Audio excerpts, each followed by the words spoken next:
What's good, y'all? Welcome to my review for this week's episode of JoJo's Bizarre Adventure, Stardust Crusaders. And, this episode, phenomenal, amazing, spectacular, legendary. This episode was just phenomenal. And we saw a lot of the classic we saw a lot of the classic JoJo memes. Finally in the dub, we got Zawodo! Like, you got all that. And the voice acting.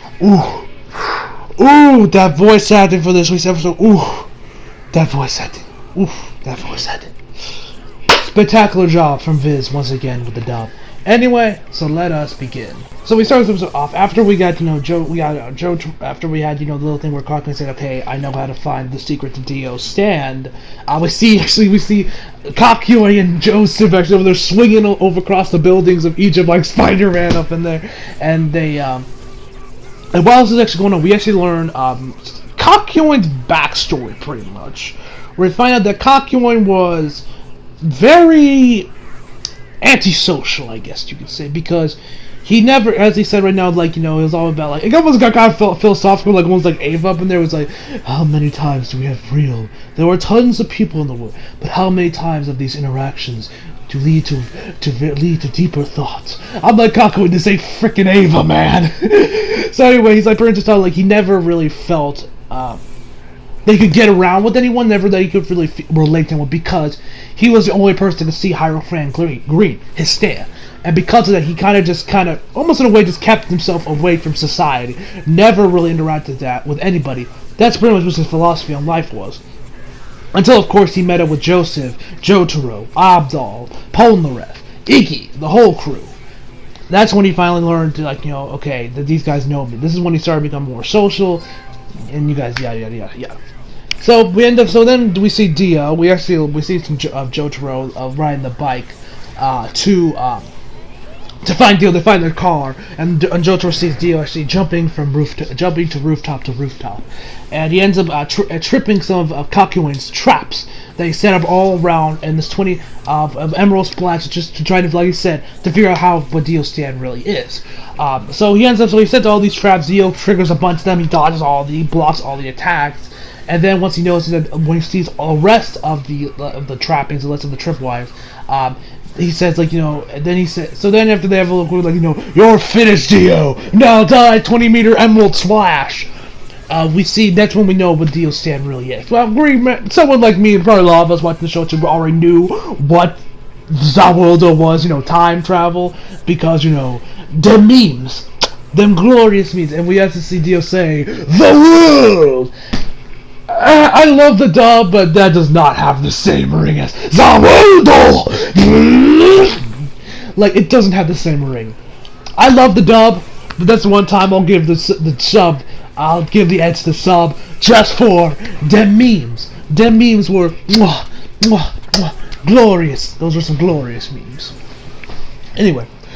Okay, so once we see that, then after he says Zawoldo, okay, the world, but I'm gonna keep saying Zawoldo because goddammit, the memes never get tired. I never get tired of those memes. We then see Kakuin Sen flying into a water tower, just with blood spewing everywhere, and that's kind of when we see Kakuin die.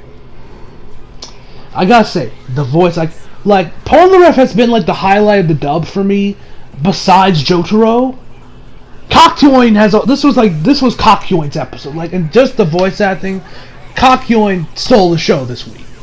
He stole the show. The voice actor from the dub, whoever voices him, give that man a raise. Because Jotaro was just great this week. He was just great. I can't preach this praise enough. Not Jotaro. The voice that plays Kakuin just was fantastic this week. Just absolutely fantastic. Anyway,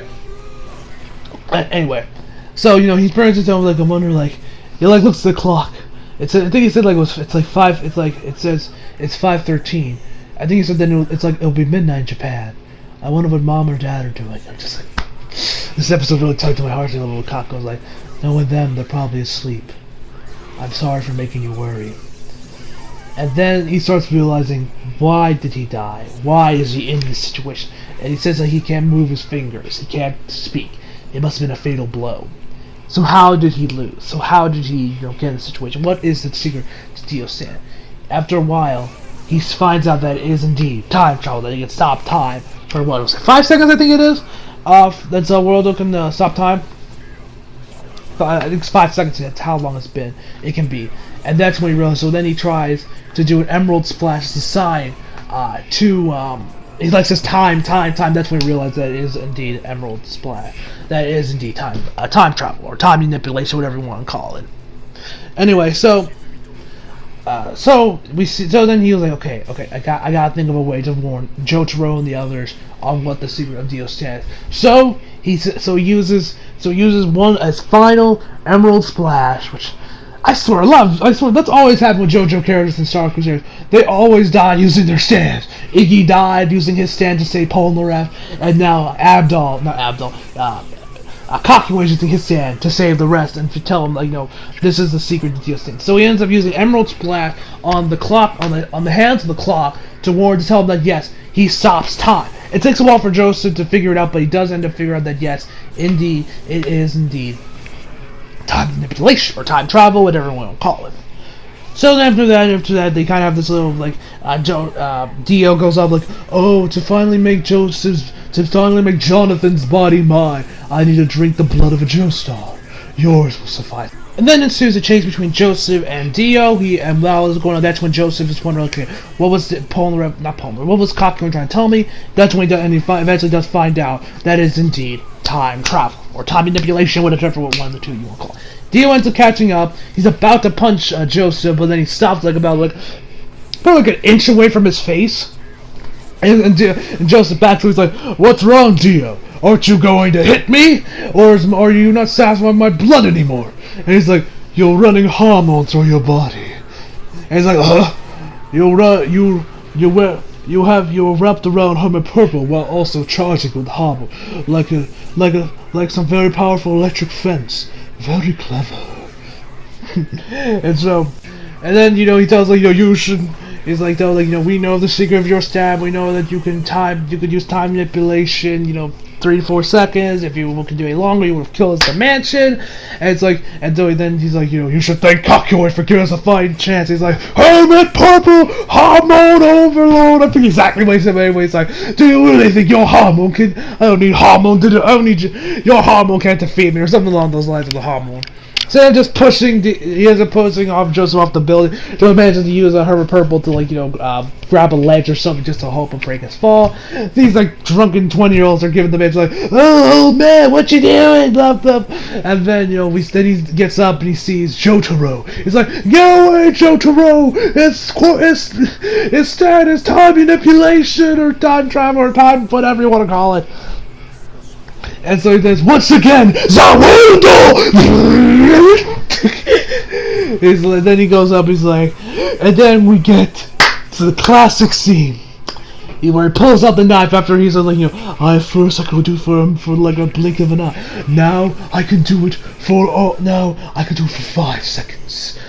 And then he ends up punching this cat, which goes all over the place. He punches him on the round field, because fucking why not?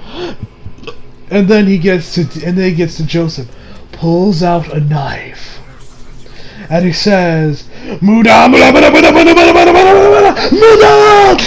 And I'm not doing that for the memes. Legit, this kept the MUDA. They didn't change it to useless.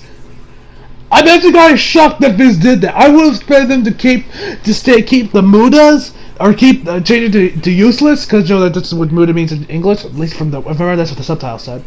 But they didn't. They kept it, was probably because, you know what? We know the memes. Why don't we just keep it? The memes are hilarious with MUDA. So they kept the MUDA, and it's probably easier to say for the English way I say MUDA rather than useless. Because that's syllables, I think it's less syllables and such. But yeah, man, do I not envy the job? I do not envy Dio's voice actor job, because all the time I say MUDA in quick succession. So he does MUDA with altering camera angles, and then throws a knife right at Joseph's throat. And so then Zawundo ends, and ends up hitting him, and Joseph's like, stay away, Jotaro. And I'm not saying he's dead. Because the narrator doesn't ever say Joseph Joestar deceased. So I'm going to assume he is still alive, damn it! Because I love Joseph, and I refuse to believe he's dead until I see his goddamn corpse. And plus, he's faked his death before. Remember in part 2? They had a whole funeral for him, remember? So I refuse to believe the man's dead. Until proven otherwise. Anyway, so then Joseph walks up and he's like, you're not going to listen to your grandfather? No, I have to walk closer to you if you want to beat your sorry ass senseless. So he ends up getting to him. And we end up getting, and then about Star fight, but all Dio does is kick Star Platinum in the leg, giving him just ripping his pants and giving him a little bit of bruise on his knee. He's like, oh, I'm so much. The world though is so much faster than your Star Platinum. And he's like, what? You really? All you did was give me a little love tap, and rip my $20,000, which I did the math. 20,000 yen USD. That's $180. Jesus fucking Christ! What are those pants made out of? Like, those are expensive as hell pants! $180 for some fucking pants? I can go to JCPenney and get jeans for like $30 or something. I forget how much these Levi's cost I'm wearing right now, but they were not $180. What do you shop at, JoJo? Gucci? Sheesh! $180 for pants. You gotta be fucking crazy.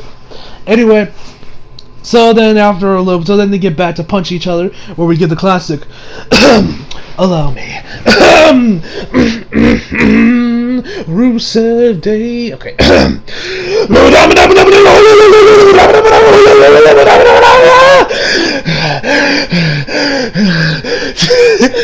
yeah, we get the classic, like, while they're punching each other like crazy. And that's where the episode ends. Overall, phenomenal episode. Spectacular voice acting from the English dub. I'm looking forward to the next week. I think next week, I think the last episode is next week, or we'll get a couple extra, or I think we might have one more after that. I'm not too sure, because I believe Diamond is Unbreakable starts in August, if I remember correctly. Anyway, so my final verdict for this week's episode is a 10 out of 10, of course, guys. So hope you all enjoyed the video. Leave a like if you did, subscribe if you're new, follow me on Instagram and Twitter if you feel like, leave down your rocks below. And as always, come back for more. See you guys next time.